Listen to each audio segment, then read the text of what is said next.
اجداد کو کس نے پالا ہے؟ کیا رزق تم خود ڈھونڈ کر لاتے ہو یا رزق دینے والا اللہ ہے؟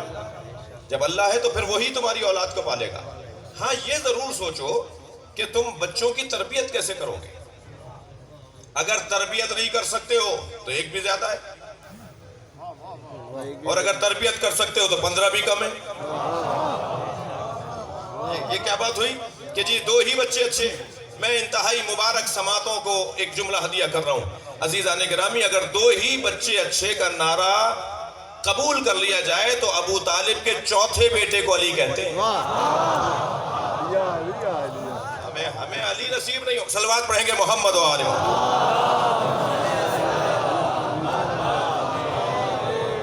صفت ربوبیت کا تقاضا یہ ہے، صفت ربوبیت کا تقاضا یہ ہے کہ وہ ہمیں اپنی ذات سے جوڑنا چاہتا ہے۔ خبردار کسی اور دروازے پہ نہ جانا۔ کسی اور دروازے پہ جاؤ گے تو گمراہ شمار کیے جاؤ گے، نامراد شمار کیے جاؤ گے۔ آنا تو میرے دروازے پر آنا ہے۔ میں یہی کہہ دیتا ہوں، زیادہ لمبا آپ کو نہیں اس منزل پہ رکوں۔ میرے دروازے پر آنا، کہیں اور نہ جانا، اور میرے دروازے کو حسین کہتے ہیں۔ السلام علیکم۔ اللہ اکبر۔ یہ باب اللہ ہے، اللہ کا دروازہ ہے، یہ اللہ کا دروازہ ہے۔ اللہ ملتا ہے۔ اللہ اکبر۔ کبھی غور کیا کہ حسین کے نام پہ اتنا مجمع کیوں جمع ہوتا ہے؟ کسی شخصیت کے نام پر اتنا بڑا مجمع اگر جمع ہوتا ہے تو وہ امام حسین کے نام پر۔ ابھی تو ہمارے ہاں ایک وقت میں ایک شہر میں 10 مجلسیں ہو رہی ہوتی ہیں، تب یہ حالت ہوتا ہے، تب یہ حالت ہے۔ اور اگر سارے شہر میں ایک ہی مجلس ہو، مجمعوں کی بنیاد پر کوئی ہمیں روک میں نہیں لا سکتا۔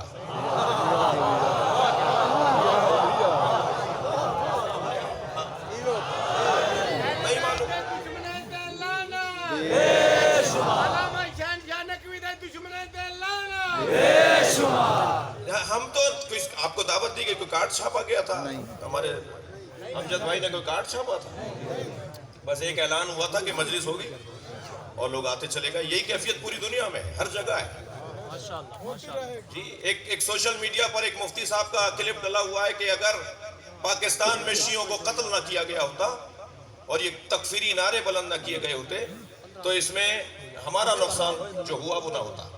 اپنے لیے کہنے لگے 70 سال پہلے، 50 سال پہلے، 40 سال پہلے آسٹریلیا میں، کینیڈا میں، لندن میں، امریکہ میں امام بارگاہ ہی نہیں تھا۔ تم نے پاکستان میں انہیں اتنا مارا، یہ پوری دنیا میں پھیل گئے۔ ہمارا کوئی نقصان نہیں ہوا، ہمارا کوئی نقصان نہیں ہوا۔ ہمیں تو سمجھ لے اگر کوئی تو ڈبل PhD ہو جائے۔ ہمارے تو خلق و خوی کچھ اور ہے۔ ہم جس گھڑے سے پانی پیتے ہیں اس کا ذائقہ ہی کچھ اور ہے۔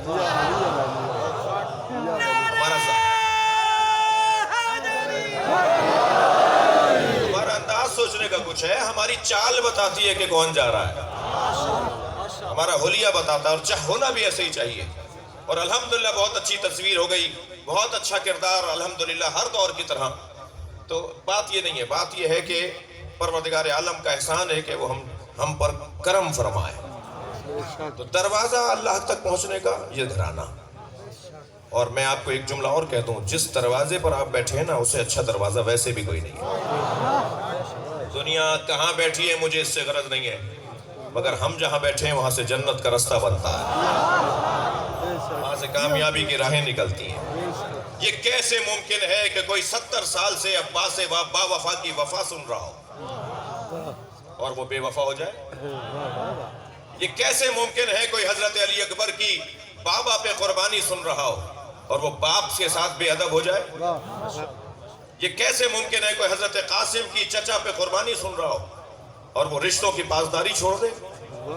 یہ کیسے ممکن ہے کوئی جناب رباب پہ روتا ہو اور اس کے گھر کی عورتیں وفادار نہ ہو؟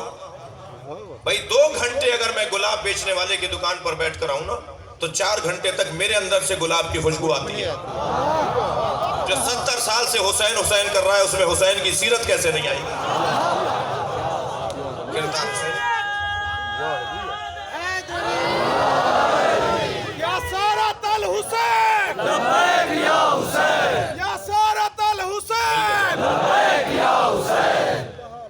توجہ کر لیا آپ نے؟ اللہ چاہتا یہ ہے کہ مجھ سے تمہارا تعلق جڑا رہے، اور اللہ سے صحیح تعلق اگر ہے تو وہ اس گھرانے کے ذریعے، یہ واسطہ فیض الہی ہے، یہ یہاں سے بھی جڑے ہوئے ہیں اور وہاں سے بھی جڑے ہوئے ہیں، اور وسیلہ کہتے ہی اسے ہیں کہ جو دو طرفوں سے جڑا ہوا ہو، جو ایک طرف کا ہو وہ وسیلہ نہیں ہو سکتا۔ ان کا تعلق یہاں سے بھی ہے اور وہاں سے بھی ہے۔ جملہ ہدیہ کر دوں، یہاں سے تعلق کو بشریت کہتے ہیں اور وہاں سے تعلق کو نورانیت کہتے ہیں۔ یہ خاکی بشر نہیں ہے، نوری بشر ہے۔ اور وہاں سے تعلق یہ ہے کہ وہاں کے احکامات یہاں لاتے ہیں، اور یہاں سے تعلق ہے کہ یہاں کے حاجات وہاں لے جاتے ہیں۔ ہم ان کے دروازے پر آ کر جب اپنی حاجت کو رکھتے ہیں تو ہمیں یہ یقین ہے کہ پروردگار عالم ان کی سنتا ہے، کیونکہ یہ مقرب درگاہ ہے۔ میرے مولا ایک رستے سے گزر رہے ہیں، مولا امام جعفر صادق علیہ السلام،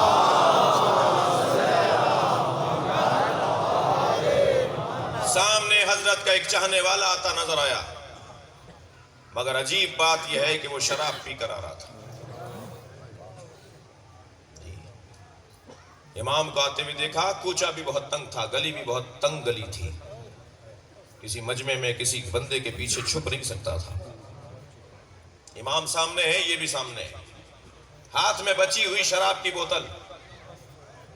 امام کو آتے ہوئے دیکھا تو ہاتھ پیر کانپنے لگے کہ امام کے سامنے آ گیا اس حالت میں، تو شراب کی بوتل کو اپنی پشت پر لے گیا، پیچھے لے گیا، اور دیوار کی طرف مڑنے کی کوشش کی کہ کسی طرح چھپ جائے۔ دور سے امام کی آواز آئی، فلاں ہم تم سے ملیں گے۔ اب شراب کی بوتل اپنی پشت پر چھپا کے کھڑا ہے۔ امام نے فرمایا کیا ہے تمہارے ہاتھ میں؟ کانپنے لگا، کیسے بتاؤں کہ شراب ہے؟ مولا کو کیسے کہوں کہ شراب ہے؟ ہاتھ پیر کانپنے لگے، دل کی دھڑکنیں بڑھنے لگی، جھوٹ بول دیا، مولا سرکہ ہے، مولا سے کیسے کہے کہ شراب پی کر آئے ہوں؟ اللہ اکبر۔ آپ دیکھ رہے ہیں کہ اس دروازے پر جو آئے گا تو وہ اللہ سے کیسے جڑے گا۔ کہنے لگا مولا سرکہ ہے میرے ہاتھ میں۔ حضرت نے فرمایا میرے ہاتھ میں ڈالو۔ اب اور دھڑکنیں بڑھنے لگی، ایسا لگ رہا تھا جیسے روح قبض ہو جائے گی۔ مولا کے ہاتھ میں کیسے ڈالے؟ فوراً لو لگائی، یا اللہ تجھے جعفر صادق کا واسطہ ہے، جس امام کے سامنے میں کھڑا ہوں تجھے اس کا واسطہ ہے، مجھے اس شرمندگی سے بچا لے۔ امام نے فرمایا ڈالو میرے ہاتھ میں۔ گھبرانے لگا، ہاتھ پیر کانپنے لگے۔ امام نے فرمایا جو تمہارے ہاتھ میں ہے ہم کہہ رہے ہیں وہ سرکہ ہے۔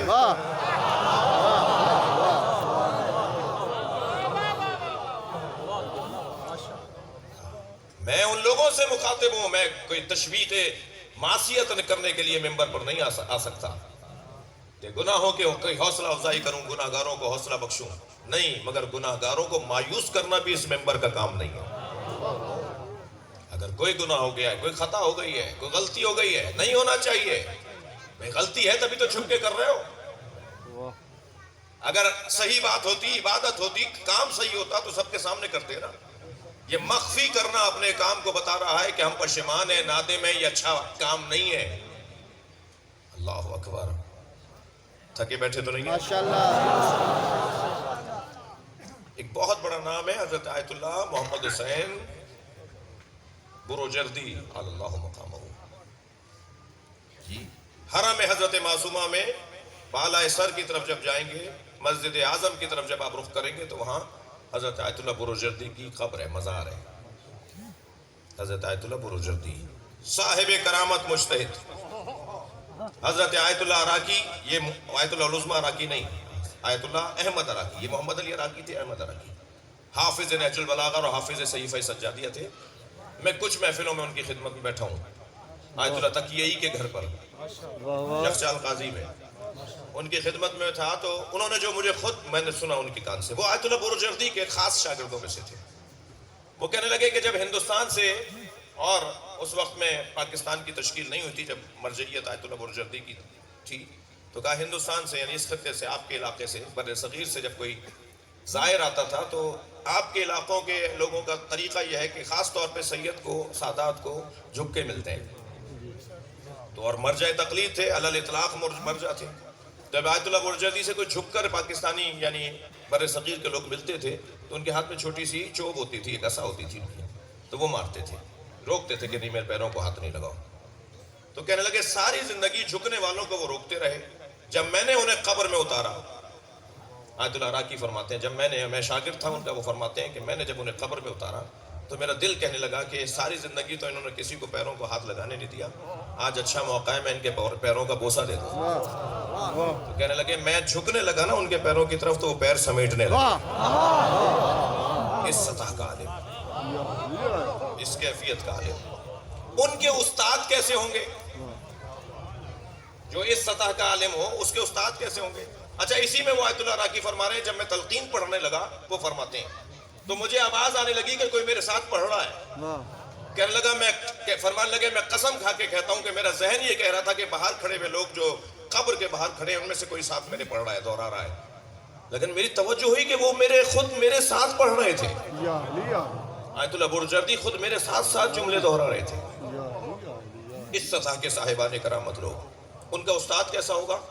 ان کے استاد کا نام ہے آیت اللہ قشقائی، اصفہان کے اور قشقا کے رہنے والے آیت اللہ قشقائی. 40 سال تک موسیقار گٹار بجاتے ہیں، تار بجاتے ہیں، گاتے ہیں، بجاتے ہیں، ڈھول بجاتے ہیں، مجمع جمع کرتے ہیں، گانا سناتے ہیں، سکے مل جاتے ہیں، چوروں پہ چوکوں پر چاراہوں پر کھڑے ہو کر کچھ موسیقی کا اظہار کرتے ہیں. کوئی تعلق دین سے نہیں، دور دور تک کوئی تعلق شریعت سے نہیں. وہ تار ٹوٹ گیا جو تار بجا بجا کے گانا گاتے ہیں، گٹار کا تار ٹوٹ گیا، روزگار ہی بند ہو گیا. آ گئے اصفہان کے شہر میں، چوک پر پہنچے تو ایک موچی بیٹھا ہوا تھا، چوک کے اوپر بیٹھا ہوا تھا. اس کے قریب جا کے کہنے لگے بھائی میری آلت موسیقی جو ہے، آلہ موسیقی جو ہے، اس کا تار ٹوٹ گیا ہے، کوئی کاریگر جانتے ہو اس شہر اصفہان میں جو یہ تار جوڑ دے؟ اس موچی نے پیروں سے لے کے سر تک دیکھا اور کہنے لگا تمہارا تار جو اللہ سے ٹوٹا ہوا ہے اس کو جوڑنے کی فکر ہے؟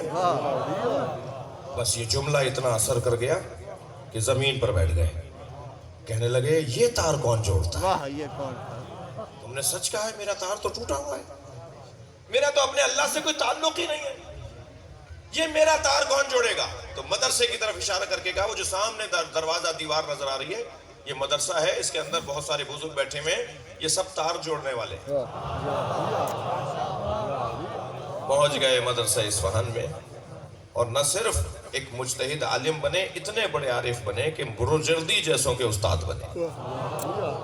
عزیزو مسئلہ ہی سارا تار جوڑنے کا ہے. مسئلہ ہی سارا یہ ہے کہ کیسے میرے رب سے تعلق ہو جائے. یہ تعلق کوئی اور نہیں کروا سکتا. خبردار کسی اور دروازے پہ جانا نہ شرعن جائز ہے نہ عقلاً جائز ہے. میں دھڑلے سے سینہ چوڑا کر کے کہہ رہا ہوں اہل بیت کے علاوہ کوئی اللہ تک پہنچا ہی نہیں سکتا. جو لوگ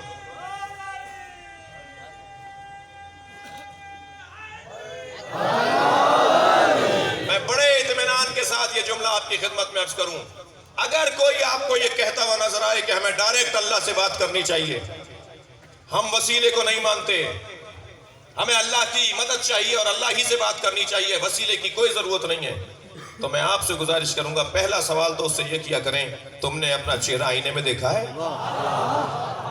تمہاری حیثیت ہے کہ تم ڈائریکٹ اللہ سے بات کرو؟ اور اگر وہ کوئی قرآن کا حافظ ہو اور یہ آیت پڑھ کر سنا دے کہ الیس اللہ بکافٍ عبدہ، اے میرے بندے کیا اللہ تیرے لیے کافی نہیں ہے؟ تو اسے ایک جواب تو یہ دیجیے گا کہ ایک آیت پڑھ کر عقیدہ نہیں بنتا ہے، پورا قرآن پڑھنے کے بعد عقیدہ بنے گا.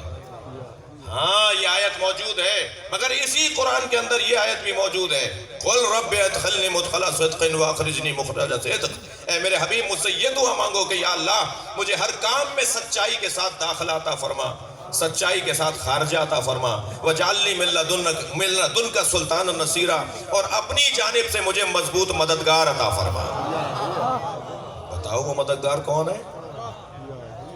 وہ کون ہے کہ جس کو اللہ اپنے حبیب سے کہہ رہا ہے مجھ سے مانگو؟ اگر اب تک کسی کو سمجھ میں نہیں آیا ہے تو ہم مجلس اسی لیے کر رہے ہیں کہ سمجھائیں علی کیا ہے. یہ وہ ذات ہے کہ جو اللہ تک، میرے مولا نبی کا فرمان، یا علی ما عرف اللہ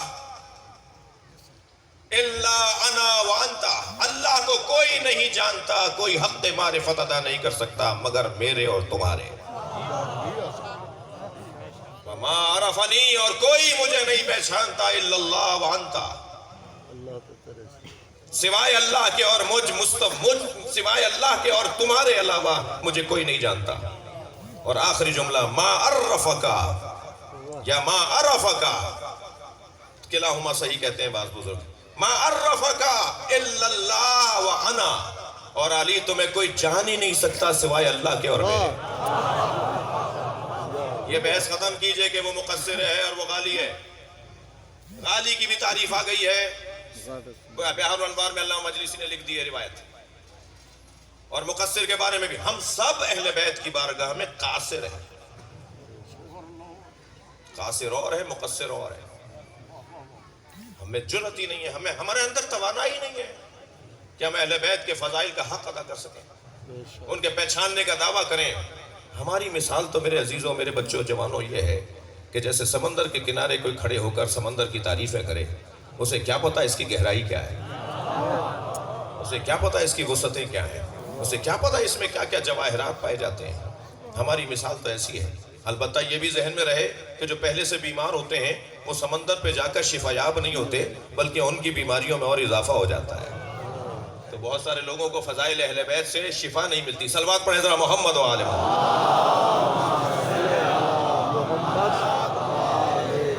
اللہ چاہتا ہے کہ میرے ساتھ جڑو، میرے ساتھ تمہارا تعلق گہرا ہو جائے. اور یہ تعلق گہرا جب ہوگا کہ جب میرا مولا سے تعلق گہرا ہوگا. اپنے مولا سے تعلق کو گہرا کرنا ہے تاکہ مولا کے ذریعے سے اللہ سے تعلق گہرا ہوتا چلا جائے. وقال ربکم، تمہارے رب نے کہا ادعونی، سب مل کر مجھے پکارو. اللہ سب کو فقیر دیکھنا چاہتا ہے. مجھے اندازہ ہے بہت دیر سے بیٹھے ہیں. اللہ ہم سب کو فقیر دیکھنا چاہتا ہے. اللہ کرے ہم سب فقیر ہو جائیں. الہی آمین بولیے. اللہ کرے 2 کروڑ کی گاڑی سے اترنے والا بھی فقیر ہو جائے. کیوں گھبرا کے الہی آمین کہہ رہے ہیں؟ فقیر مانگنے والے کو نہیں کہتے بھائی. وہ جو مانگ رہے ہوتے ہیں نا روڈوں پہ چوکوں پہ کھڑے ہو کر، وہ فقیر نہیں ہے، ذلیل ہے. فقیر تو آج مجھے تو مل ہی نہیں رہا، بہت مشکل سے ملتے ہیں فقیر. آپ کو مل جائے تو مجھے ضرور ملوائیے گا. اکا دکا کوئی سارے ڈیرہ غازی خان میں شاید 1-2 ہی فقیر ملے جن کی میں بات کر رہا ہوں. مولانا میں ایک جگہ سے ٹنڈو آدم جا رہا تھا سانگڑ سے، پھاٹک کے اوپر ہماری گاڑی ہلکی ہوئی تو اسی ہولیے میں ہم فقیروں کی اولاد ہیں، آپ جانتے ہیں. اور دعا بھی فرمائے. آج کل ہاسپٹل میں ICU میں تھے، اب روم میں آ گئے ہیں. اللہ میرے والد کو، آپ کے سب عزیزوں کے مریضوں کو شفا عطا فرمائے. اور میں جب پرسوں ان سے ملنے گیا کہ میرے پنجاب کے سفر ہیں، مجھے اسلام آباد جانا ہے فلاں، تو میں جاؤں یا نہیں جاؤں، کیا کروں؟ مجھ سے کہنے لگے کہ مولا کا ذکر تو ہمیں مرنے کے بعد بھی کرنا ہے. میرے بچے اگر اس لیے ذکر چھوڑ دیں کہ میں بیمار تھا تو میں مولا کو کیا جواب دوں گا؟ تو رون صاحب کو بھی کہا کہ آپ جائیے، وہ بھی باہر ہیں کہیں. تو توجہ ہے حضرات؟ ایسے اسی ہولیے میں، آپ کو پتا ہے فقیر آدمی، اسی ہولیے میں میں بیٹھا تھا اپنی سواری میں، تو پھاٹک پہ ایک فقیر کھڑا تھا. دور سے آواز دے کر کہنے لگا یا علی مدد. تو مجھے بھی وہ اپنا لگا، میں تو ویسے ہی اس کا تھا. میں نے فوراً اس کو جواب دیا مولا علی مدد.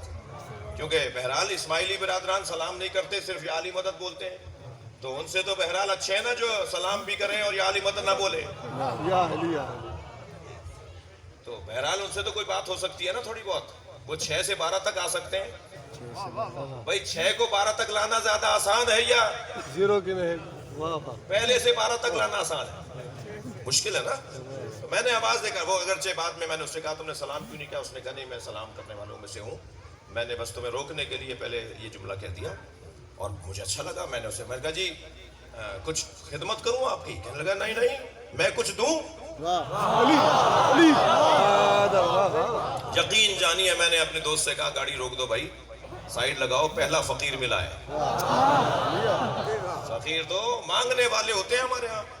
یہ کنٹھے گلابے ڈالے بیٹھا ہے، کشکول گلے میں لٹکائے بیٹھا ہے، کہہ رہا ہے کچھ دوں. میں نے کہا جی عطا کیجئے. کہنے لگے پتہ ہے زہد کسے کہتے ہیں؟ حسین جملہ. کہنے لگا معلوم ہے زہد کسے کہتے ہیں؟ میں نے کہا نہیں، آپ سے سنوں گا، آپ سے مانگا ہے، آپ دیں گے مجھے. کہنے لگے زہد کی 7 منزلیں، جب تک 7 منزلوں سے گزرو گے نہیں زاہد نہیں کہلاؤ گے، اور جب زاہد نہیں ہوگے تو ولی نہیں بن سکتے، اور جب تک ولایت کا مزہ نہیں لوگے علی سمجھ میں نہیں آئے گا. اللہ اکبر، بڑی بڑی گہری باتیں. میں نے کہا جی عطا کیجئے زہد کی منزلیں مجھے. کہنے لگا 1 منزل دوں گا، پہلے اس پر کم سے کم 40 دن عمل کرو، پھر اس کے بعد اسے ہضم کر لو، پھر اس کے بعد دوسری منزل تمہیں کوئی مجھ جیسا مل جائے گا دینے والا. میں نے کہا جی عطا کریں. کہنے لگے ذات کی نفی کرو. تھکے بیٹھے ہیں، ذات کی نفی، اپنی ذات کی نفی کرو. میں کچھ بھی نہیں ہوں، میری کوئی حیثیت نہیں ہے. میرے مولا نہج البلاغہ میں فرماتے ہیں جب تمہارے منہ پر کوئی تعریف کرے تو اپنے آپ سے کہو کہ میں تو اس سے اپنے آپ کو زیادہ جانتا ہوں، اور میرا اللہ تو مجھے بھی مجھ سے زیادہ جانتا ہے. اپنے آپ کو سمجھاؤ. اے محمد حنفیہ جاؤ اس اونٹنی کے گھٹنے کاٹ کر آؤ. علی کے جہاد کا رنگ ہی کچھ اور تھا. میرا آج مضمون نہیں ہے لیکن میرا پسندیدہ مضمون ہے کہ میں مولانا تو کوشش کی کہ 15 مولا علی کی تلوار کی خصوصیات، علی کے جہاد کی خصوصیات، خاصہ مولا علی کے جہاد کا کیا تھا. ان میں سے ایک مولا کے خصوصیت یہ تھی، اگر سنیں آمادہ ہو تو، مولا علی کے جہاد کی ایک خصوصیت یہ تھی کہ علی میدان میں اتر کے سرداروں کو ڈھونڈتے تھے تاکہ جنگ جلدی ٹھنڈی ہو جائے. بیچارے سپاہیوں کو مار کے کیا کرنا ہے، سپاہیوں کو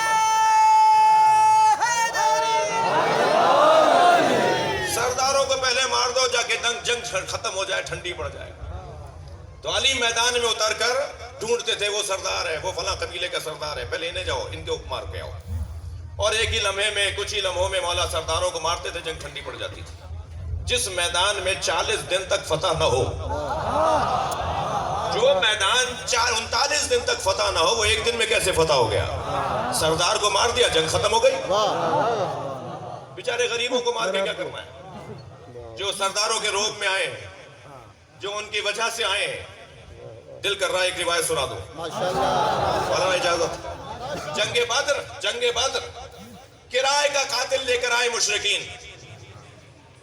اسے کوئی غرض نہیں تھی مشرکوں کے ایجنڈے سے، مگر خود مشرک تھا، کافر تھا، مسلمانوں کا دشمن ضرور تھا، مگر ایجنڈے سے کوئی تعلق نہیں تھا کہ مارنا ہے جنہوں نے اعلان نبوت کیا ہے اور ان کے ساتھیوں کو قتل کرنا ہے. نام ہے نوفل ابن خویلہ، بہت بڑا پہلوان جس کا میدان میں اترنا پورے لشکر کو ایک روب میں ڈال دیتا تھا. بڑا نام تھا، بڑا پہلوان تھا، بڑا ڈاکو تھا. اونٹ کا بچہ اٹھا لینے والا آدمی، گھوڑے کے بچے کو گھوڑے کو پھینک دینے والا آدمی، اس انداز کا آدمی. وہ جنگ بدر میں لے آئے کرائے کا قاتل کہ بھئی تمہیں اتنے پیسے دیں گے، چل کے وہاں مار کے آؤ. اچھا یہ طریقہ آج کا نیا نہیں ہے کہ مارنے والے کو پتہ ہی نہیں ہوتا میں مارنے کسے جا رہا ہوں. اسے تو پیسہ دیا جاتا ہے کہ اتنے پیسے ملیں گے، چلو فلاں کو مار دو. اور اب بھی ماحول ایسا بنانے کی کچھ نہ سمجھ دوستوں نے کوشش کی. پاکستان کے اندر ایسا ماحول بنا دیا کہ وہاں بھی وہی مارے گا اور یہاں بھی وہی مارے گا. یعنی دونوں کا قاتل ایک ہی ہوگا اور دونوں پھر لڑ رہے ہوں گے. خدا کے واسطے سمجھداری کا ثبوت دینا ہے. میری ملت کو بھی، ہماری قوم کو بھی اور ہمارے بھائیوں کو بھی اللہ ہمیں بصیرت عطا کرے، سمجھداری عطا کرے. دقت چاہوں گا عزیزو، لے آئے نوفل ابن خویلہ کو میدان میں. جیسے ہی اعلان ہوا کہ وہاں سے کون کون سردار آئے ہوئے ہیں اور جنگ شروع ہونے کو تھی، ڈھول بجایا جا رہا تھا، طبل بجایا جا رہا تھا، نقارہ جنگ بجا دیا گیا تھا. تو سرکار کو کسی نے آ کے بتایا کہ نوفل بن خویلہ بھی آیا ہے. تو جیسے ہی نبی مکرم کو معلوم ہوا نوفل آیا ہے تو آپ نے دونوں ہاتھوں کو اٹھا کے مناجات کرتے ہوئے کہا اللہم اکفنی نوفلا، یا اللہ ہمیں نوفل سے نجات عطا فرما. یہ کہہ کر سرکار نے اپنی دعا کو مکمل کیا. مولا علی نے یہ جملہ سن لیا. جنگ آگے بڑھی، جنگ بہت آگے بڑھی، کافی دیر گزر گئی جنگ چلتے ہوئے. تو سرکار ایک جگہ کھڑے ہو کر کچھ ڈھونڈنے لگے. تو کسی صحابی نے پوچھا یا رسول اللہ آپ کیا ڈھونڈ رہے ہیں؟ فرمان لگے من لے علم بنوفلا، کسی کو نوفل کے بارے میں خبر ہے کہ وہ کہاں ہے؟ تو دور سے مولا علی کی آواز آئی یا رسول اللہ میں نے اسی وقت مار دیا تھا۔ علی علی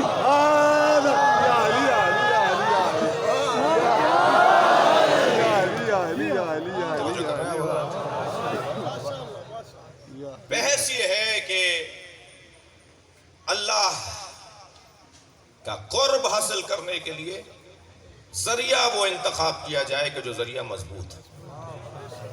میں کسی ذریعے کا انکار نہیں کروں گا مگر علی جیسے ذریعے کا اقرار کروں گا، اس کا اظہار کروں گا، اور ہمیں کرنا ہے اور ہمیں سمجھانا ہے اپنے بھائیوں کو۔ قرب الہی میں یہ مقام بلند ترین مقام ہے۔ باب سنن کے اندر ہمارے بھائیوں کے ایک حدیث ہے کہ من اخلص للہ 40 یوما، جس نے 40 دن تک اللہ کی خاطر زندگی گزاری، اس کا بولنا، اس کا سننا، اس کا بیٹھنا، اس کا اٹھنا، آنا جانا، مسکرانا، ناراض ہونا، ہر کام اللہ کے لیے، زیادہ بھی نہیں، 40 دن۔ تو معصوم ارشاد فرماتے ہیں کہ اللہ کہہ رہا ہے، یہ حدیث قدسی ہے، کہ اس کا ہاتھ اللہ کا ہاتھ ہو جائے گا، اس کی زبان اللہ کی زبان ہو جائے گی، جی، اس کی آنکھیں اللہ کی آنکھیں ہو جائیں گی۔ تو ہم نے ایک بزرگ سے کہا کہ یہ حدیث تو آپ کے ہاں بھی موجود ہے، ہمارے عزیزوں کے ہاں بھی موجود ہے، ہمارے بھائیوں کے ہاں بھی موجود ہے۔ کہنے لگے ہاں جی یہ موجود ہے۔ ہم نے کہا جی 40 دن تک میں اور آپ اگر محنت کریں تو ہمارا ہاتھ ید اللہ ہو جائے، ہماری زبان لسان اللہ ہو جائے۔ کوئی ایک لمحہ تو بتائیے علی کی زندگی کا جو اللہ کی خاطر نہ گزرا ہو۔ یہ اللہ کی خاطر ہی تو زندگی گزری ہے، تبھی تو اتنی دشمنیاں ہوئی ہیں، ورنہ مولا کیوں مخالفت لیتے؟ علی کے بچوں کو کاٹ دیا، نسلوں کو، علی کے اولادوں کو علی کو جگہ جگہ قتل کر دیا۔ کس وجہ سے؟ اس لیے کہ علی نے ان کے بڑوں کو مارا تھا، اور علی کو یہ غرض نہیں میرے مولا کو کہ میں جسے مار رہا ہوں ان کے بچے میرے بچوں کے ساتھ کیا کریں گے، بلکہ علی کو تو یہ غرض ہے کہ میرا اللہ کیا چاہتا ہے۔ اور یقین جانی عزیزان گرامی، جتنا مولا علی سے دشمنی کا اظہار طول تاریخ میں کیا گیا، کسی اور سے اس کا اشیر بھی کیا جاتا تو اس کا نام تک مٹ گیا ہوتا۔ حکومتوں نے پیسہ خرچ کیا علی کا نام چھپانے کے لیے، درباروں سے اٹھا دیا جاتا تھا جس کا نام علی حسن حسین ہوتا تھا، عدالتوں میں گواہیاں قبول نہیں ہوتی تھی جس کا نام اہل بیت کے نام پر ہوتا تھا، محفلوں میں ذلیل کیا جاتا تھا اگر کسی کا نام اہل بیت کے ناموں میں سے نام ہوتا تھا۔ اتنا کچھ کیا گیا، مگر آج بتائیے سب سے زیادہ نام کس کا ہے؟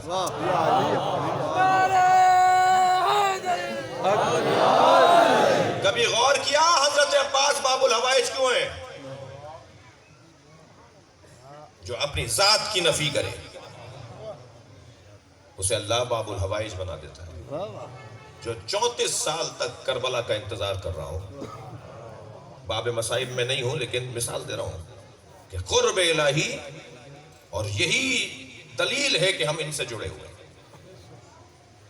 جو 34 سال تک کربلا کا انتظار کرے، اور کربلا کا انتظار کرتے ہوئے جب کربلا پہنچ جائے تو امام حسین فرمائے ہمیں پہل نہیں کرنی، اور جب 9 محرم کو پہل ہو جائے، یہ بیان علامہ نقطن صاحب کا ہے جو میں بھی کہہ رہا ہوں، اللہ ان کی مغفرت فرمائے، جب 9 محرم کو پہل ہو جائے تو نقطن صاحب فرماتے ہیں جتنے خوش عباس اس دن اس لمحے نظر آئے، اس سے پہلے عباس کے چہرے پہ ایسی بشاشت نہیں تھی۔ مولا سے آ کر کہا مولا پہل ہو گئی، جواب دوں؟ فرمایا جاؤ 1 رات کی مہلت لے کر آؤ۔ حضرت علی اکبر کو بھیج دیتے، مولا حسین نے حضرت حبیب ابن مظاہر کو بھیج دیا ہوتا، مگر کیوں عباس کو بھیج رہے ہیں؟ آج ایسے ہی مولا عباس کا روزہ کربلا میں حسین کے روزے کے برابر نہیں ہے، برابر کے 2 روزے ہیں۔ کوئی کربلا جاتا ہے نا تو جیسا حسین کا روزہ ایسا عباس کا روزہ، یہ مقام ایسے ہی نہیں ملا ہے۔ یہ باب الحسین جو مولا عباس قرار پائے، حسین باب اللہ اور حسین کا دروازہ عباس، یہ اپنی ذات کی نفی کرنے کی وجہ سے۔ خدا کے واسطے میں اپنے بچوں اور جوانوں سے کہہ رہا ہوں، کل خیرپور میں چودھری ساجد صاحب کی برسی کل شام رات کو پڑھی، پورے ڈسٹرکٹ خیرپور کے سیاستدان، اہل سنت، شخصیات، نون لیگ، پی ٹی آئی اور پیپلز پارٹی اور کون کون دنیا جہان کے لوگ آئے ہوئے تھے۔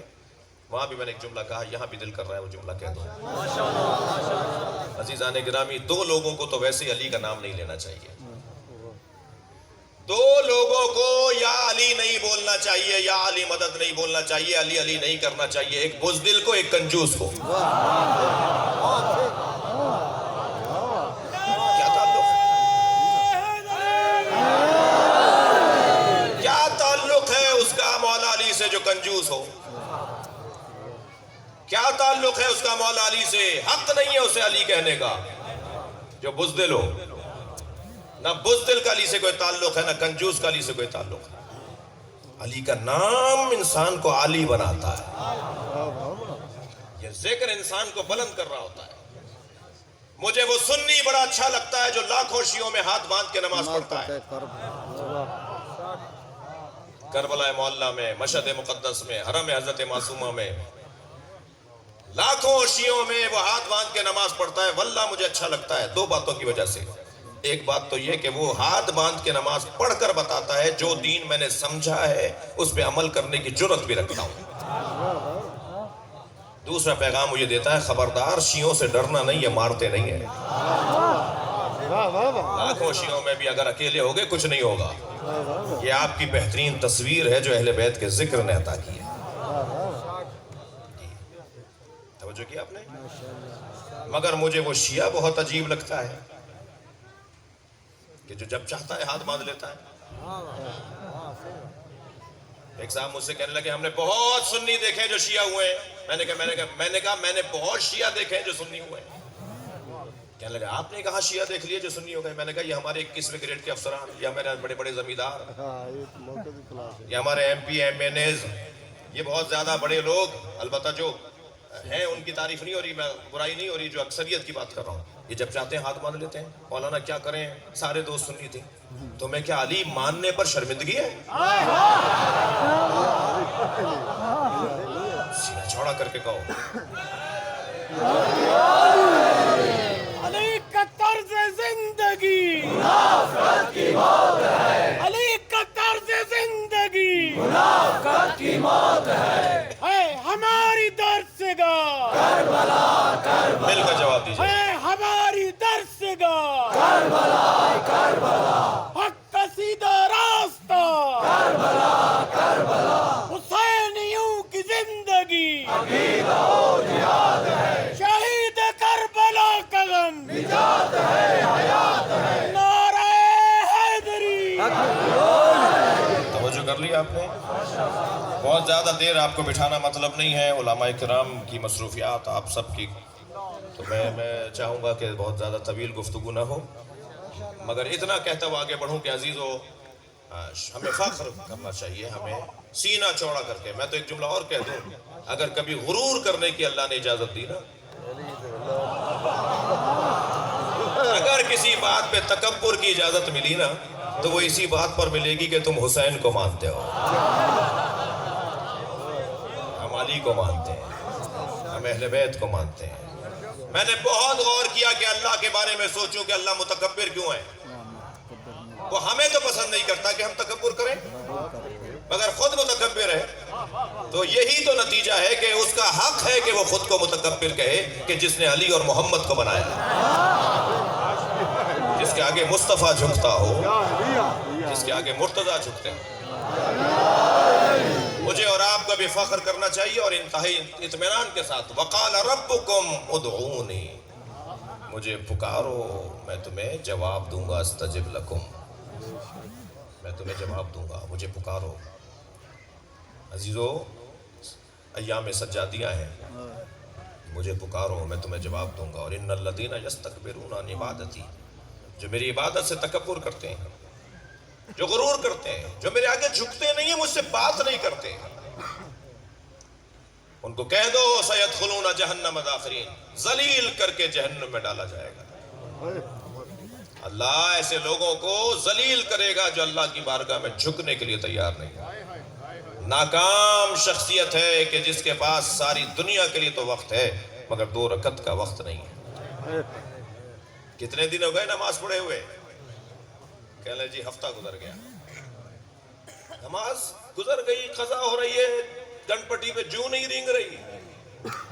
اللہ کہہ رہا ہے ایسا شخص متکبر ہے، جو مجھے پکارنے میں تکلف کرے، جو مجھے نہ پکارتا ہو، یہ متکبر ہے۔ میری بیوی فرماتی ہے سجدہ اللہ نے رکھا ہی اس لیے، سیدہ فرماتی ہے سجدہ اللہ نے رکھا ہی اس لیے تاکہ اندر سے تکبر نکل کے باہر چلا جائے۔ میرے مولا علی سے کسی نے پوچھا یا علی قیام ایک، رکوع ایک، ہر رکعت میں سجدے دو کیوں ہیں؟ دقت ہے؟ ہر رکعت میں قیام ایک، ہر رکعت میں رکوع ایک، سجدہ بھی ایک کر کے اٹھ جاتے ہیں، ہر رکعت کے اندر دو سجدے کیوں ہیں؟ میرے مولا نے فرمایا تم نے قرآن کی آیت نہیں پڑھی؟ منہا خلقناکم وفیہا نعیدکم ومنہا خلقناکم تارۃ اخری۔ پہلا سجدہ یاد دلاتا ہے اسی مٹی سے بنے ہو، دوسرا سجدہ یاد دلاتا ہے اسی مٹی میں واپس جاؤ گے۔ یہ دو سجدے اللہ نے اس لیے رکھے ہیں کہ تمہیں ولادت بھی یاد رہے، موت بھی یاد رہے۔ ہاتھ پر سر رکھو گے تو یاد آئے گا نا۔ اور کوئی دلیل چاہیے سجدہ کے لیے؟ یا علی یا علی یا علی یا علی۔ توجہ کر رہے ہیں؟ میرے مولا فرماتے ہیں پہلا سجدہ تمہاری ولادت کی یاد، دوسرا سجدہ تمہاری موت کی یاد۔ اب میرے الفاظ میں مولا کی تشریح کے کچھ جملے ہدیہ لے لیجئے۔ دونوں سجدوں کے درمیان ایک لمحے کا قیام ہے جسے زندگی کہا جاتا ہے۔ اتنی چھوٹی ہے یہ زندگی۔ ولادت اور موت کے درمیان قیام ایک لمحے کے لیے، سیدھا بیٹھ کر ہی تو جانا ہے دوبارہ دوسرے سجدے میں۔ یہ جو بیچ میں بیٹھ رہے ہیں نا، یہ ہے زندگی مولا کے مطابق۔ اور اگر جملہ ہدیہ لے لیں، اور یہ زندگی مشتمل ہے استغفار پر۔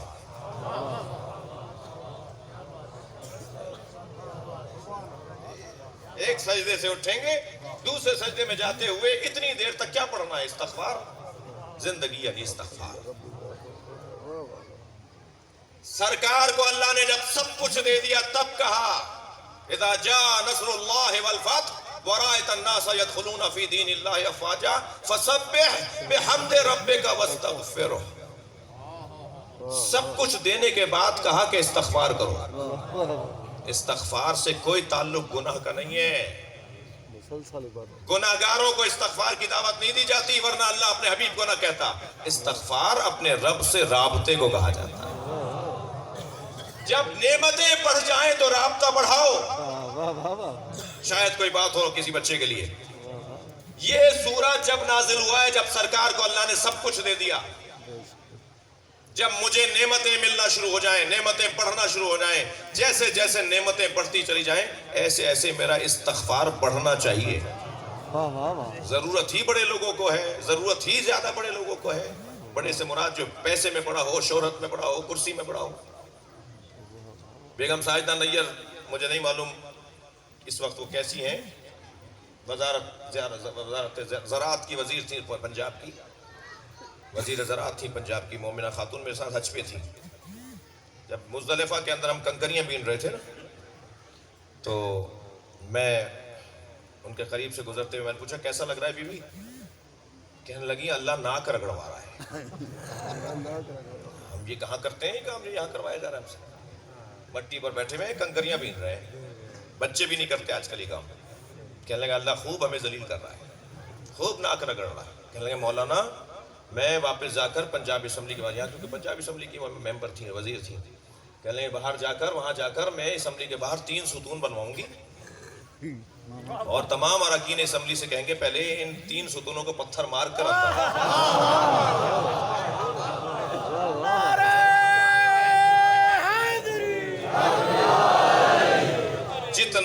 جتنا انسان کو اللہ ترقی عطا کرے اتنا ہی استغفار بڑھ جانا چاہیے، رابطہ اللہ سے گہرا ہو جانا چاہیے۔ اور جو اللہ سے رابطے میں متکبر ہو، ان الذین یستکبرون عن عبادتی، پھر اس کو ذلیل کر کے جہنم میں ڈالا جائے گا۔ یہ جو اس وقت آپ مجلس میں بیٹھے ہیں، یہ رجوع ہے بذریعہ حسین اللہ سے۔ جی اس وقت ہم اللہ سے رجوع کر رہے ہیں۔ یہ جتنی دیر آپ بیٹھے ہیں نا، اتنی دیر آپ بارگاہ الہی میں ہیں، مگر بذریعہ براستہ حسین۔ اور اللہ کو یہ راستہ سب سے زیادہ اچھا لگتا ہے۔ آؤ میری بارگاہ میں حسین کو لے آؤ۔ وہ کریم اللہ محمد بلند تر سلوات۔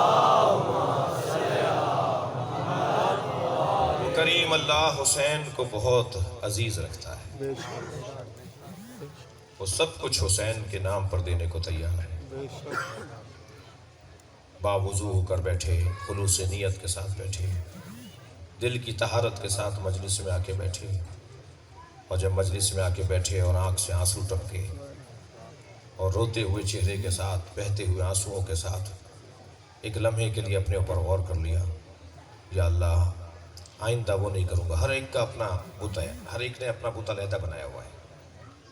کسی کا جھوٹ بت ہے جی، کسی کی غیبت بت ہے، کسی کی چغلخوری بت ہے، کسی کا جو ہے وہ حسد کرنا بت ہے۔ ہر ایک کے پاس کوئی نہ کوئی کمزوری ہو سکتی ہے، ہو ٹھیک ہے۔ ہر شخص اپنا بت گرائے گا، اپنے گھوڑے کو کربلا پہنچائے گا واہ واہ اپنی ذات کی نفی کے لیے۔ جب آنکھ سے آنسو ٹپک رہا ہو اور ہائے حسین یا حسین کے الفاظ زبان پر جاری ہو رہے ہوں تو اللہ کو یہ منظر بڑا اچھا لگتا ہے۔ وہ کیسا چاہنے والا ہے جو امام حسین کو اللہ کی بارگاہ میں لایا ہو اور اللہ اس کی نہ سنے۔ ممکن نہیں۔ کربلا چلیے، ایک بیمار بیٹا ہے جو اپنے بابا کے لاشے پر آیا ہے۔ پہلا زائر جسد حسین امام زین العابدین۔ عجیب امامت ہے جس کی امامت کا پہلا مسئلہ ہی یہ پوچھا جائے کہ بیٹا بتاؤ جل کے مر جائیں یا خیمے سے باہر چلے جائیں۔ کیا مظلومیت ہے، کیا سخت امتحان ہے امام سجاد کا۔ اور امام سجاد فرمائے پپی اماں علیکم بالفرار، باہر جانا آپ پر واجب ہے۔ اور کیسے گئی ہوں گی باہر، میں رونے والوں سے پوچھ کر خود بھی اپنے اوپر اس غم کو طاری کروں جو زینب بغیر چادر کے کبھی بابا کے سامنے نہ گئی، ہائے ہائے جو بی بی بغیر چادر کے بھائیوں کے سامنے نہ جاتی ہو۔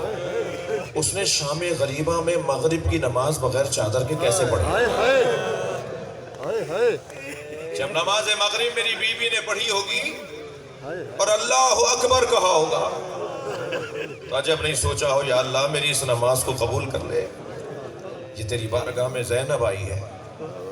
اور شاید وہ نماز جناب زینب کی نمازوں میں نماز ہو، بے شک اور اس امام پر بھی سلام جس نے ایک سجدے میں ساری رات کاٹ دی۔ ہائے ہائے شکراً شکرا حقاً حقا، یا اللہ تیرا شکر ہے تو نے ہمیں اس قابل سمجھا کہ ہم سے آزمائش لے، ہمیں مبتلا کرے آزمائش میں۔ 11 محرم آئی تو پہنچے ہیں اپنے بابا کے لاشے پر، تو اللہ کسی بیٹے کو باپ کا ایسا لاشا نہ دکھائے۔ جب پہنچے ہیں نا، آپ رو رہے ہیں، آپ کی آنکھوں میں آنسو آ رہے ہیں، تو امام سے بابا کا لاشا پہچانا نہیں گیا۔ امام کی پسلیاں کمر سے نکل رہی تھی۔ ہائے ہائے بڑا عجیب منظر تھا امام حسین کے لاشے کا۔ عزادارو، آیت اللہ نظری منفرد نے قصہ کربلا میں اس روایت کو لکھا ہے کہ ایک یزیدی سپاہی جب خیمے لوٹ رہے تھے، خیموں میں تبرکات لوٹے جا رہے تھے اور اس کے بعد خیموں کو آگ لگا دی گئی، اسے پہنچنے میں دیر ہوئی تو اس نے پہنچ کر اپنے ان سپاہی دوستوں سے کہا کہ مجھے کچھ نہیں مل رہا، تم نے سب لوٹ لیا۔ تو ان میں سے ایک سپاہی نے کہا حسین کا لاشا لوٹا جا رہا ہے، جا حسین کے لاشے سے کچھ مل جائے تمہیں۔ کہتا ہے میں جب حسین کے لاشے پر پہنچا تو وہاں بھی سب لٹ چکا تھا۔ یہ بڑے سخت جملے ہیں، بعض اوقات ایک جملے پہ گھنٹوں رویا جائے، بہت طویل مسائل پڑھنے کی بعض اوقات ضرورت نہیں ہوتی، ایک جملہ ہی رونے کے لیے بہت ہوتا ہے۔ جی میں اگر اس ممبر سے ابھی گر جاؤں تو میرا بھائی مجھے سہارا دے گا، مولانا کیا ہوا، چوٹ تو نہیں لگی؟ میرے ماں باپ قربان، میری نسلیں قربان حسین کی جوتیوں پر۔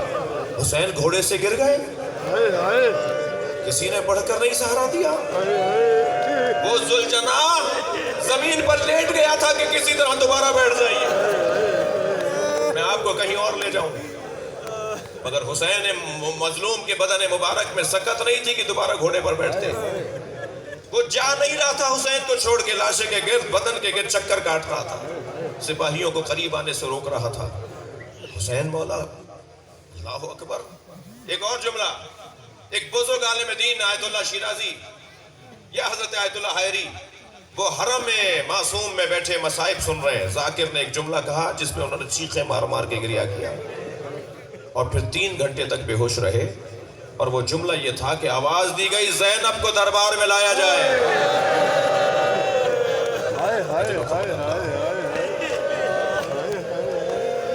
بعض اوقات گریہ کے لیے، بعض اوقات رونے کے لیے ایک جملہ بہت ہوتا ہے.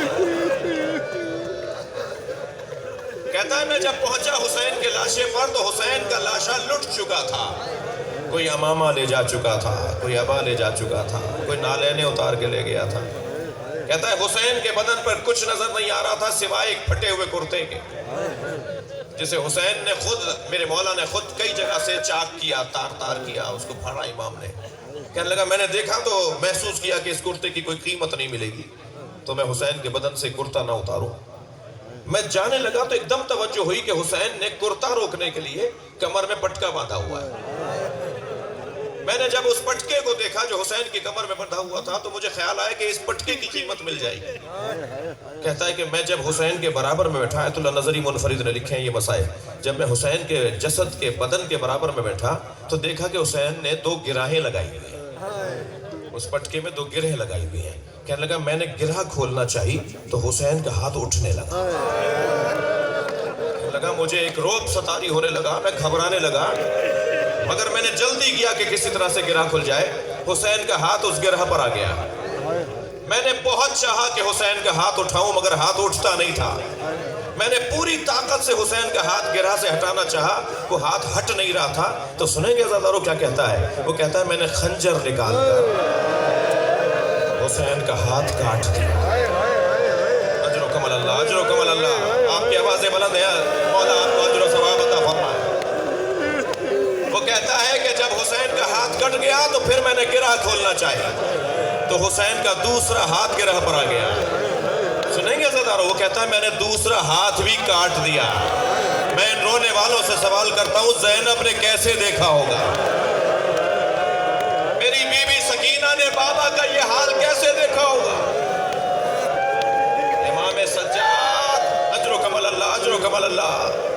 آپ کی آوازیں بلند ہیں. جب بلند آواز سے آپ روتے ہیں تو امام جعفر صادق دعا دیتے ہیں، یا اللہ یہ ہمارے عمر کو زندہ کر رہے ہیں، یہ احیاء عمر امامت کر رہے ہیں. جب پہنچے ہیں امام سجاد بابا کے لاشے پر تو لاشا پہچانا نہیں گیا. جناب زینب نے دیکھا کہ زین العابدین کا حال متغیر ہو رہا ہے، مولا کے چہرے کا رنگ تبدیل ہو رہا تھا. بی بی نے خود کو سواری سے گرا دیا. امام چند قدم آگے بڑھے، پھوپھی کو سہارا دیا. فرمایا زین العابدین یہ تمہارا کیا حال ہے؟ فرمایا پھوپھی اماں ذرا 2 قدم آگے آئیے اور بابا کا لاشا دیکھیے. تھکیں گے نہیں عزادارو، مجھے 2-3 منزلیں لینی ہیں. جناب زینب آئی نا اپنے بھائی کے لاشے پر تو لاشا بی بی سے بھی پہچانا نہیں گیا. تو ایک جملہ کہا انت اخی زینب، کیا تم ہو حسین زینب کے بھائی؟ اور پھر مدینے کی طرف رخ کر کے نانا کو سلام کیا اور پھر بندھے ہوئے ہاتھوں سے بھائی کا لاشا اٹھایا اور آواز دے کر کہا اللہم تقبل منا ھذا القربان. یا اللہ ہم سے یہ قربانی قبول کر لے، ہمارے پاس حسین سے بڑھ کر دینے کو کچھ نہیں تھا. عزادارو رو لیے، گریہ ہو گیا. میری بیوی نے اس کے بعد لاشے کے گرد چکر کاٹنا شروع کیا. کبھی سرہانے کی طرف آتی ہے مولا کے، کبھی پیروں کی طرف آ جاتی ہے. تو امام زین العابدین نے فرمایا پھوپھی اماں کیا دیکھ رہی ہیں؟ لاشا دیکھتی جا رہی ہیں بار بار، کبھی پائنتی آ کر، کبھی سرہانے آ کر. فرمایا پھوپھی اماں کیا دیکھ رہی ہیں؟ سنیں گے؟ فرمانے لگی سالم جگہ ڈھونڈ رہی ہوں جہاں بوسہ دے سکے. حسین کے بدن پہ زینب کو کوئی سالم جگہ نظر نہیں آئی، کٹی ہوئی گردن کا بوسہ دیا. پھر بیٹھ گئی اپنے بھائی کے بدن کے برابر میں. اجر و کمل اللہ، اجر و کمل اللہ، اجر و کمل اللہ. بیٹھ گئی اپنے بھائی کے بدن کے برابر میں اور زار و خطار رونے لگی. میرے مولا نے فرمایا پھوپھی اماں حوصلہ کیجئے، آپ عالمہ غیر معلمہ ہیں، پھوپھی اماں حوصلہ کیجئے. جناب زینب نے فرمایا زین العابدین دیکھ رہے ہو میرے بھائی حسین کے بدن پہ دھوپ آ گئی ہے، میرے بھائی کے بدن پہ کربلا کی دھوپ آ گئی ہے. اے سید سجاد منہج الدموع میں یہ واقعہ، اے سید سجاد، میں کم سن تھی، اپنے گھر کے صحن میں سو رہی تھی۔ کچھ دیر کے بعد میری توجہ ہوئی کہ سارے صحن میں دھوپ آ گئی ہے مگر میرے اوپر سایہ ہے۔ تو مجھے تعجب ہونے لگا کہ یہ سایہ کیسا ہے۔ تو میں نے پہلو بدل کے دیکھا تو یہی بھائی تھا جو چادر پکڑے گا کہ کہیں میری بہن زینب پہ دھوپ نہ جائے۔ اب بتاؤ یہ زینب کہاں جائے؟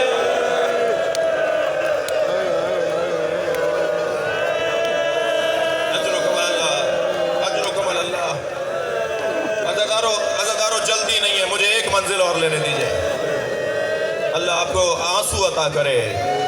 مجلس عزا میں جو کسی کو رونا نہ آ رہا ہو نا تو برابر میں بیٹھے روتے ہوئے عزادار کے ساتھ دعا کریں کہ یا اللہ ایک آنسو حسین کے لیے دے دے۔ بڑی قیمت ہے ان آنسوؤں کی، جب مریں گے نا جب معلوم ہوگا۔ میرے مولا رضا فرماتے ہیں جو دنیا میں حسین پہ روئے گا آخرت میں اللہ اسے رونے نہیں دے گا۔ اجرکم اللہ، اجرکم اللہ۔ رونا نہ آ رہا ہو تو رونے کا ماحول بنائے، توفیق ہو سکتی ہے گریے کی۔ قافلہ کوفہ پہنچا، تھکیں گے نہیں۔ قافلہ کوفہ پہنچا، کوفے سے شام پہنچا۔ ابن ربی نامی شخص، اس روایت کو بھی آیت اللہ منظری منفرد نے لکھا ہے، ابن ربی نامی شخص مسافر خانے میں ٹھہرا ہوا ہے، سو رہا تھا کہ شادیانے بجنے کی آوازیں آئیں، ڈھول بج رہے ہیں، تاشے بج رہے ہیں، شہنائیاں بجائی جا رہی ہیں، رقص و طرب کی آوازیں آ رہی ہیں۔ کہنے لگا میں اپنے حجرے سے نکلا، برابر والے حجرے والے سے میں نے پوچھا کہ آج کسی عید کا دن تو نہیں ہے؟ یہ مسلمانوں کے آج کوئی تہوار کا دن تو نہیں ہے؟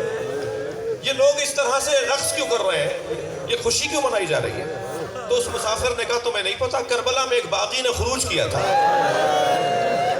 حاکم شام یزید نے، اس کے لشکر نے اسے مار دیا اور ان کے کٹے ہوئے سر لائے ہیں اور اس کے خاندان کے لوگوں کو اسیر بنا کے لائے۔ تو اس جنگ کے جیتنے پر خوشی منائی جا رہی ہے۔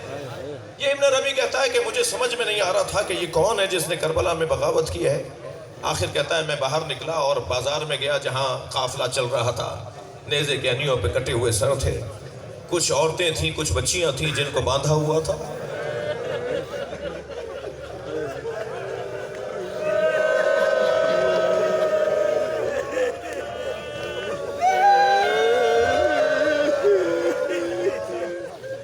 کہتا ہے ان کے آگے آگے ایک ہتھکڑیوں اور بیڑیوں میں اسیر تھا،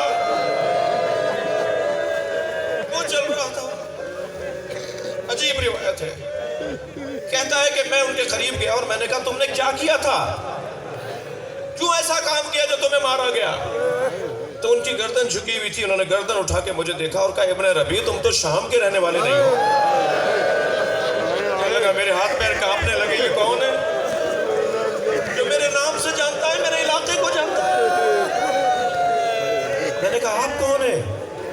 کہنے لگے میں علی بن الحسین زین العابدین۔ ابن ربی کہتا ہے میں مولا کے قدموں میں گرا، مولا آپ حسین کہاں ہیں؟ اب وہ جو نیزے کی انی پر قرآن کی تلاوت سر کر رہا ہے وہ میرے بابا حسین کا سر ہے، اجرکم اللہ۔ ایک مرتبہ تلوار نکالنا چاہتا تھا، امام کی آواز آئی خبردار تلوار نہیں نکالو، اللہ کسی کریم کو یہ دن نہ دکھائے۔ عزادارو بازوؤں کے کٹنے پہ بھی جناب عباس کو تکلیف ہوئی ہوگی، سینے پہ برچھی لگی، سر پہ گرز لگا، آنکھ میں تیر لگا، اس پہ بھی حضرت عباس کو تکلیف ہوئی ہوگی، مگر عمر سعد کے خیمے کے باہر کھڑے ہو کر ایک رات کی مہلت مانگنا، اس تکلیف کا کوئی بدلہ نہیں ہے۔ امام سجاد نے آواز لے کر کہا ابن ربی خبردار تلوار نہیں نکالو، مجھے بتاؤ تمہارے پاس پیسے کتنے ہیں؟ اللہ کسی کریم کو یہ دن نہ دکھائے۔ کہنے لگا مولا میرے پاس 2000 درہم ہے۔ امام نے فرمایا جاؤ چند چادریں خرید کر لاؤ۔ اجرکم اللہ، اجرکم اللہ۔ تھکیں گے نہیں، اپنی آوازوں کو بلند کریں گے۔ وہ کہتا ہے میں گیا اور میں نے چادریں 1000 درہم کی چادریں خریدی اور لا کر بیویوں کو دیں۔ سنیں گے عزادارو کچھ ہی دیر بعد وہ چادریں بھی اتار دی گئیں۔ امام کی خدمت میں آ کے کہتا ہے مولا حکم کریں۔ فرمایا تمہارے پاس اور کتنے پیسے ہیں؟ مولا میرے پاس 1000 درہم باقی ہے۔ حضرت نے فرمایا جو نیزوں پر سر اٹھائے ہوئے ہیں نا یہ پیسے کے پجاری لوگ ہیں، انہیں پیسہ چاہیے، انہیں بس پیسہ چاہیے. تم انہیں پیسے دے کر کہو کہ سروں کو آگے لے جائیں تاکہ لوگ سروں کو دیکھیں، میری پھوپھی کی طرف نہ دیکھیں. اللہ اکبر، اللہ اکبر. یہ کہتا ہے کہ میں نے کچھ لوگوں سے جا کے بات کی، کوئی آگے نہیں جاتا تھا کہ اسی اثنا میں میں نے دیکھا ایک شخص نے حسین کی پیشانی پہ پتھر مارا. بس اب مجھ سے برداشت نہیں ہوا، میں نے تلوار نکالی اور میں نے چاہا کہ اس شخص کے اوپر تلوار جا کے چلاؤں جس نے حسین کو پتھر مارا. تو آواز آئی امام زین العابدین کی، اے ابن ربیع صبر کرو، تم سے ایک پتھر